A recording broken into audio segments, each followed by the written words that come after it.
Si ce podcast existe, c'est parce que pendant 21 jours, j'ai décidé de me bouger le cul et de passer à l'action. Alors suis mon exemple et fais quelque chose de productif pendant que tu m'écoutes. Salut, je m'appelle Thomas, j'ai 20 ans et normalement c'est la première fois que tu m'as dans les oreilles, en tout cas sous ce format.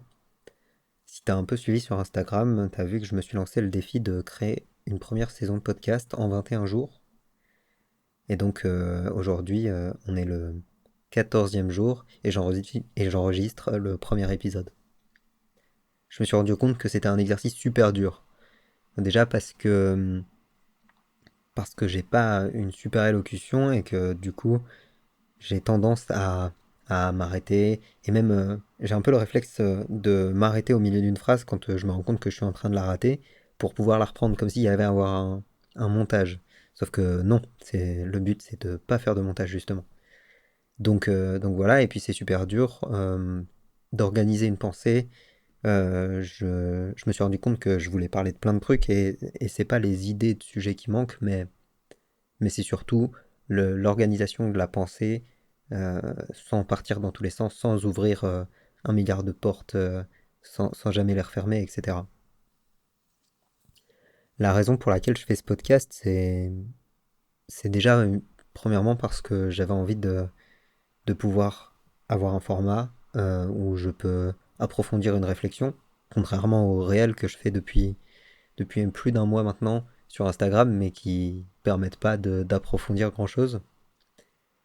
Mais aussi parce que j'aimerais bien qu'on se connaisse plus l'un l'autre, que tu puisses mieux connaître ma façon de réfléchir, etc. Et en même temps qu'on puisse avoir des réflexions ensemble, que tu puisses commenter ou m'envoyer des messages en me proposant des idées de sujets ou des réflexions sur les idées que j'ai déjà émises dans les épisodes précédents et qu'on puisse comme ça s'apporter chacun nos points de vue et avancer ensemble. Et évidemment, je fais aussi ça parce que, comme n'importe quelle chose, quand on commence quelque chose de nouveau, on apprend forcément au passage, consciemment ou inconsciemment. Euh, Là, je sais que je vais apprendre euh, particulièrement à savoir mieux m'exprimer, que ce soit euh, en termes d'élocution, mais aussi en termes d'organisation de la pensée. Et c'est des compétences qui m'intéressent beaucoup, donc je suis content de les apprendre, et c'est pour ça que j'ai fait ce défi. Pour ce premier épisode, je voulais...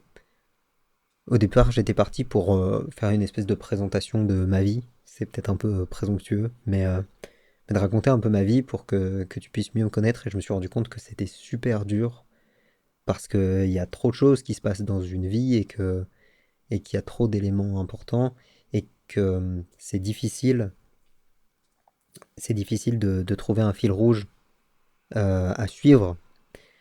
Et aussi que je me suis rendu compte d'un- d'une chose complexe, c'était que comme ça fait longtemps que j'avais parlé des événements qui datent je voulais parler de ressentis qui datent, euh, j'avais tendance à m'éparpiller un peu et c'était un peu complexe d'en parler parce que il faut se remémorer comment on s'est senti, etc. Alors que quand on parle d'événements plus récents, c'est plus simple parce qu'on est encore dans l'état et dans le même chemin de pensée.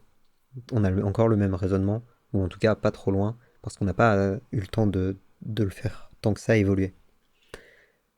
Donc j'ai un peu abandonné cette histoire et j'ai finalement décidé de plutôt parler de comment j'en suis arrivé à faire ce podcast, alors que à la base, je suis l'un des plus grands timides que je connaisse, et que là, en l'occurrence, faire ce podcast, c'est s'exposer aux autres, euh, ce qui est en théorie assez difficile pour quelqu'un de timide.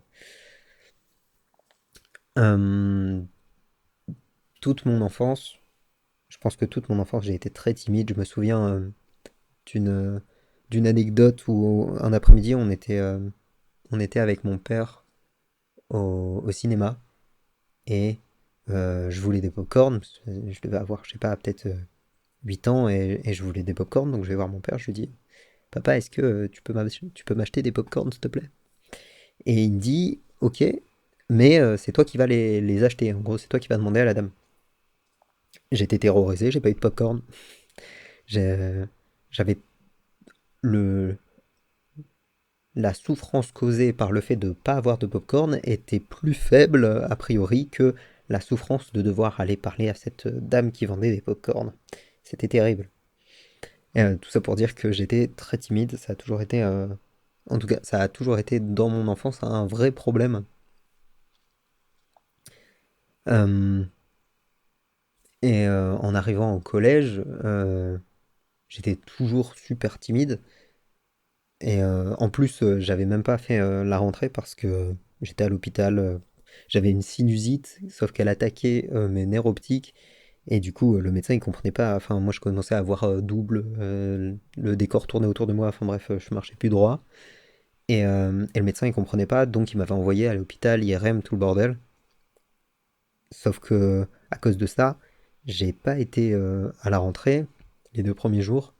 En gros, genre jeudi, vendredi, et puis après il y avait le week-end, et moi je suis revenu seulement le lundi, ce qui fait que toute ma classe s'était déjà rencontrée, avait rencontré les profs. C'était un nouvel établissement, je connaissais vraiment pas tout le monde. Et moi j'arrivais là-dedans un peu en retard, avec un peu le mec qui a loupé la rentrée, quoi. Je me souviens, j'étais pas bien, il y avait trop d'inconnus pour moi, trop de choses que je contrôlais pas. Et puis, en sixième, donc la première année de collège, il y avait un projet de comédie musicale, donc danse, chant, théâtre, etc., qui se montait. Et moi, j'ai toujours aimé chanter, donc d'un côté, ça m'aurait bien plu, et d'un autre côté, ça me faisait beaucoup trop peur de, de monter sur scène devant des gens, etc. Et c'est ma prof de musique en sixième, à la fin d'un cours où j'avais chanté, du coup, euh, et ça m'avait déjà fait assez flipper de chanter comme ça devant tout le monde, qui m'a dit il faut que tu passes l'audition. Donc je l'ai passé. Ça me faisait à la fois plaisir de chanter, mais en même temps j'étais terrifié et je le faisais. Je pense que je le faisais beaucoup pour faire plaisir à cette prof, euh, pour, euh, pour prouver un peu peut-être.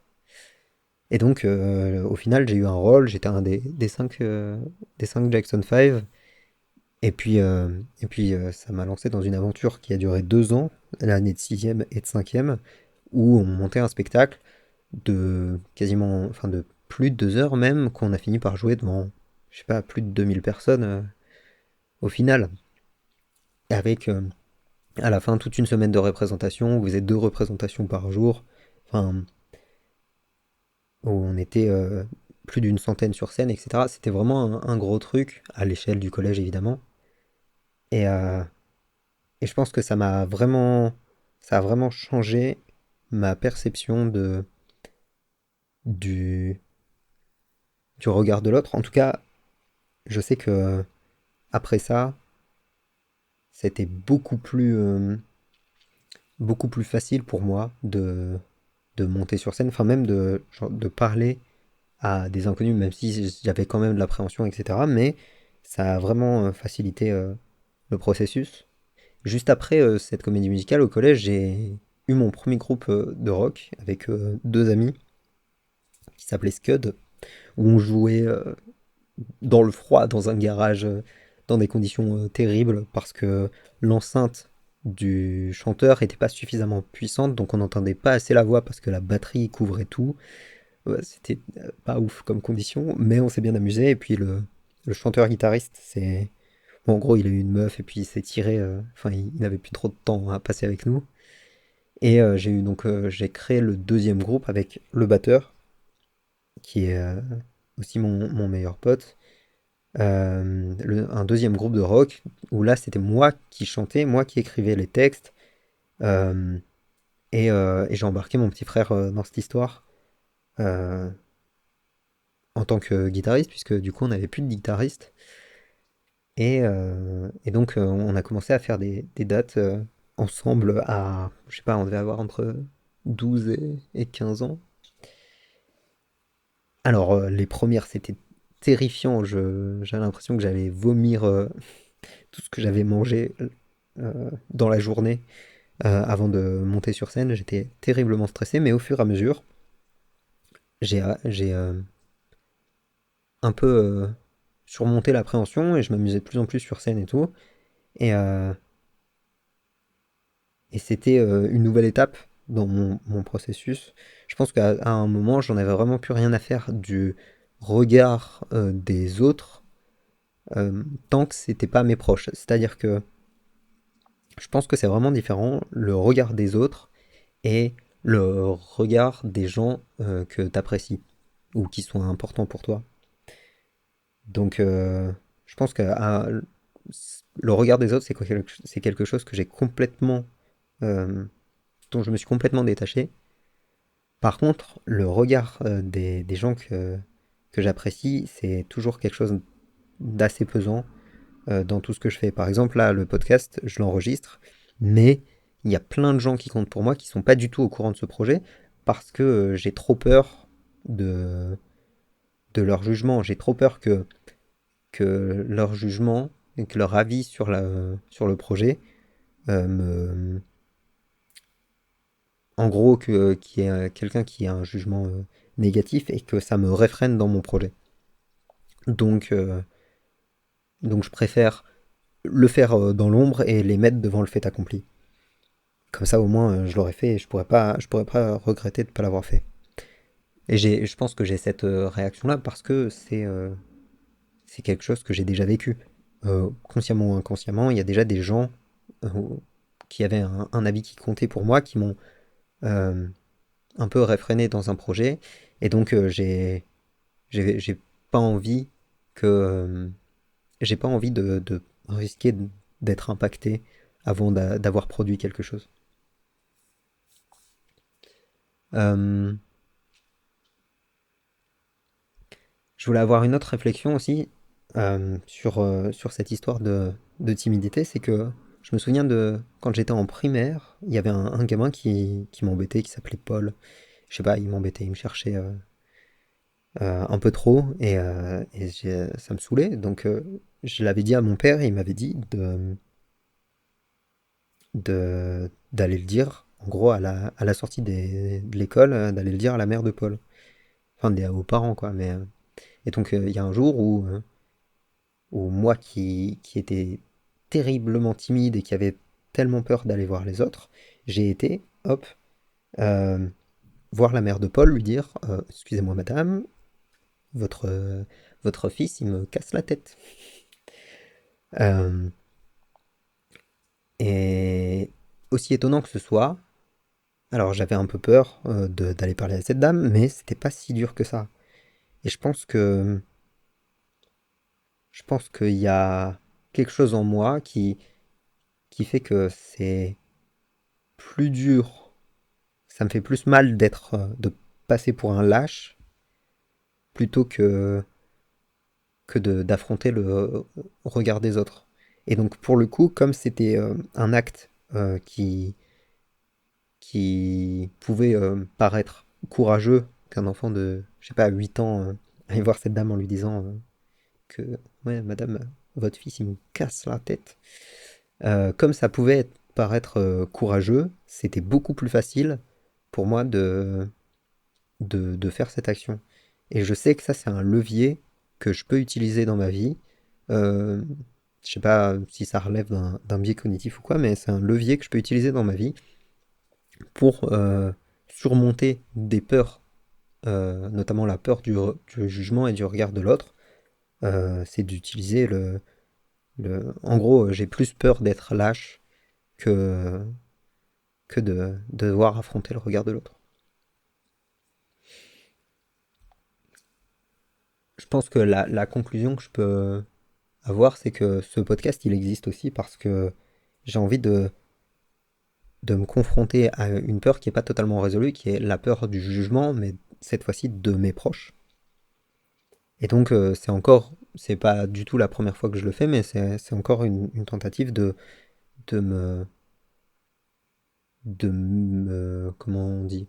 J'ai pas le mot. Bon, bref, de me séparer de cette peur, du jugement des gens qui comptent pour moi, même si évidemment leur avis comptera toujours, parce que par définition, c'est des gens qui, qui m'intéressent et donc qui comptent. Euh, je pense que c'est à force d'exposition au, à la scène, au regard des autres, que je me suis détaché. Et je pense que c'est comme toute peur, c'est par petite exposition qu'on a de moins en moins peur et qu'on peut de plus en plus avancer. Donc, tout ce que je pourrais te conseiller, si t'es comme moi plus ou moins timide, c'est de te mettre dans des situations où de toute façon t'as pas le choix. Quand à un moment quand t'es sur scène, et bah t'as pas le choix et tu es obligé de te confronter au regard de l'autre. Et quand tu es dans un projet qui implique d'autres personnes, c'est pareil. Comme tu t'es engagé envers ces autres personnes, t'as pas le choix. Et je pense que c'est ça qui m'a permis, à force, au fur et à mesure, de me, de me détacher du regard du public et de pouvoir avoir, être de moins en moins timide.